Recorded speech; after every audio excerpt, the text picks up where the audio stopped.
이번에는 이제 두창에 대한 얘기입니다. 창이라는 것은 헌대가 생긴다. 진물이 나고 상처가 나고 딱지가 앉기도 하는 현상입니다. 그런데 한의학에서는 머리에 이런 현상이 나타나는 것을 두창이라고 합니다.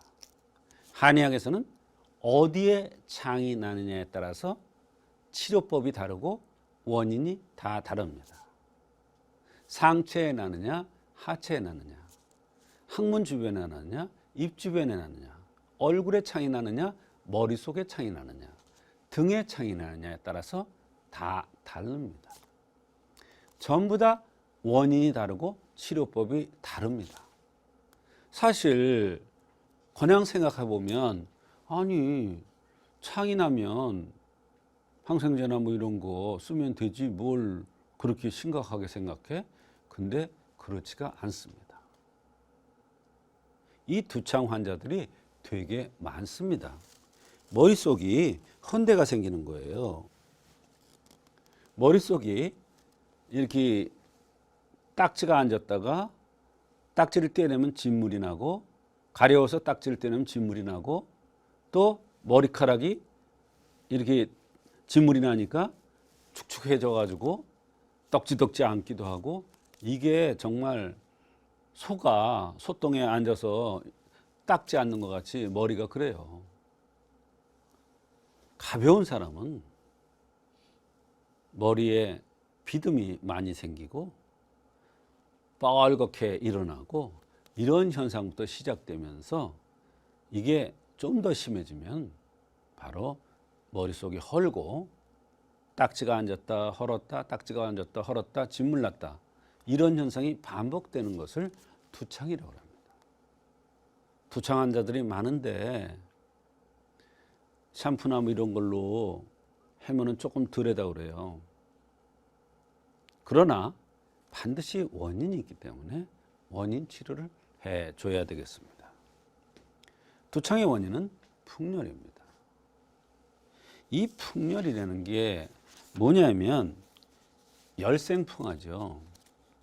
열이 있으면 풍이 동하게 되어 있습니다. 그래서 풍과 열이 합해져서 바로 풍열병이 되는 것인데요. 스트레스 안 받는 사람이 어디 있습니까? 그러니까 현대인들한테 이 두창병이 많이 생길 수밖에 없어요. 근데 풍열병이라는 것은 머리 이상의 병을 풍열병이라고 해요. 머릿속이 허는 거뿐만 아니라 귀에서 소리가 나거나 코가 맹맹하거나 얼굴이 가려운 현상이 나타나거나 두통이 나타나거나 뒷목이 뻣뻣하거나 이런 모든 현상이 풍열병이라고 합니다. 열은 위로 올라가죠. 열은 위로 올라가요. 말하자면 스트레스를 가장 많이 받는 게 머리 쪽이에요. 그 중에서도 머리카락 위쪽이에요. 그래서 풍열에 의해서 두창이 오는데 이 풍열에 의해서 올 때는 그 풍열을 치는 그러한 한약을 써야 바로 두창이 치료되는 거예요. 두 번째로는 혈이 허한 겁니다. 혈이 허하다는 게 뭐냐면 피부가 건조하고 피부가 부드럽지 않고 딱딱하고 뚱뚱한 게 아니라 바짝 말랐고 아무리 음식을 많이 들어도 여간에서 살이 안 찌는 사람 이런 사람들이 바로 혈허에 의해서 두창이 옵니다. 혈이 영화를 못 누리는 겁니다. 혈이 영화를 못 누리면 바로 진액이 부족하기 때문에 열이 납니다. 그렇게 되면 탈모 현상도 나타나고 머릿속에 뾰루지 같은 게 나타나고 이것이 가려워서 긁으면 진물이 나고 딱지가 앉게 되는 것입니다. 그럴 때 보혈시키는 이러한 치료를 하면 이 두창이 치료될 수가 있는 것입니다.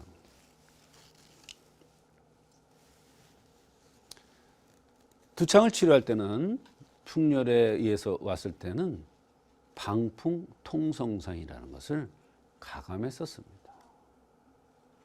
방풍통성산이라는 것은 굉장히 여러 군데 응용이 가능한데 특히 풍열병에는 방풍통성산이 굉장히 중요한 약이 되겠습니다. 제가 아까 여기 병은 다 풍열병이라고 했어요. 눈이 항상 충혈되는 사람이 있어요. 또 귀에서 소리 나는 사람이 있어요. 머리에 헌대가 자꾸 생기는 사람이 있어요. 이게 다 풍열에서 오는데 약간씩 좀 다릅니다만 요 방풍통성산을 가감해서 쓰면 눈충혈도 좋아질 수가 있고 귀에서 소리 나는 현상도 좋아질 수가 있고 머리에서 창이 나는 현상도 치료될 수가 있는 것입니다. 그 다음에 주기음이라고 그랬어요. 술주자가 들어가 있습니다.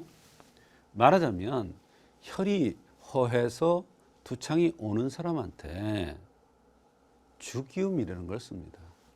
그런데 주자가 들어갔듯이 약재를 모두 다 술에다 법제를 합니다. 법제를 한다는 게 뭐냐면 술로 가공을 해서 술 기운을 넣어 주어서 그 약 기운을 머리 쪽으로 위로 끌어올리기 위해서 술에다가 법제를 합니다. 왜? 머리 쪽으로 위에 있으니까 술 기운은 열이잖아요.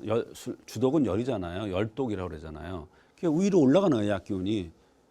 그래야 효과가 좋은 거예요. 한의학이라는 게 참 묘한 학문입니다. 어떤 건 소금물에다가 약을 담갔다가 쓰는 게 있고요. 어떤 거는 술에 담갔다가 쓰는 게 있고요. 그러니까 약을 막 쓰는 게 아니라 그렇게 복잡합니다. 이런 복잡한 수치 과정을 거쳐야 제대로 된 약을 쓸 수가 있는 겁니다. 주기음이라는 약을 제가 한의사들한테 강의를 했는데 귀찮으니까 술에다 법제를 안 했어요. 그러니까 약은 의서에 나와 있는 대로 썼어요. 그런데 술에다 법제를 안 하니까 효과가 안 나. 그 약을 썼는데 효과가 안 나요. 그래서 술에다 법제를 했습니까? 그랬더니 안 했다는 거예요. 그러니까 효과가 안 나죠. 이만큼 수치가 굉장히 중요한 겁니다. 두창을 예방하기 위해서 주의사항은 스트레스를 해소할 수 있는 방법을 찾아야 됩니다. 나만의 방법이 있어요. 어떤 사람은 독서를 하면 스트레스 풀린다는 사람도 있고 어떤 사람은 맛있는 걸 먹으면 스트레스 풀린다는 사람도 있고 어떤 사람은 내가 좋아하는 운동을 통해서 스트레스를 푸는 방법이 있고요. 잠을 자야 된다는 사람도 있고 스트레스는 열이죠. 화하고 열이죠. 열생풍이라고 그랬어요. 그래서 풍열병이 생기는 거라고 그랬어요. 또 영양 부족, 바로 혈이 허해지는 거예요. 어린애가 태어났는데 너무 안 먹고 살이 안 쪄요. 키도 안 커요. 잘 먹이려고 그러면 조금만 더 먹으면 막 배 아프다 그러고 조금만 더 먹으면 토하려고 그래요. 선천적인 거죠. 원래 태어날 때 잘 먹지 않게 태어난 거예요. 그럴 때는 어떻게 했냐면 보혈시키는 이런 치료를 하면 밥 먹는 것도 좋아지고 살도 약간 붙으면서 키도 클 수 있는 거예요. 그거를 내가 영양부족 이렇게 표현을 했습니다. 예. 이와 같이 두창은 한의학에서 풍열을 없애서 치료하는 방법도 있고 보혈을 시켜서 치료하는 방법도 있는데 특수한 수치를 거쳐서 치료해야 두창이 한의학적으로 잘 치료될 수가 있는 것입니다.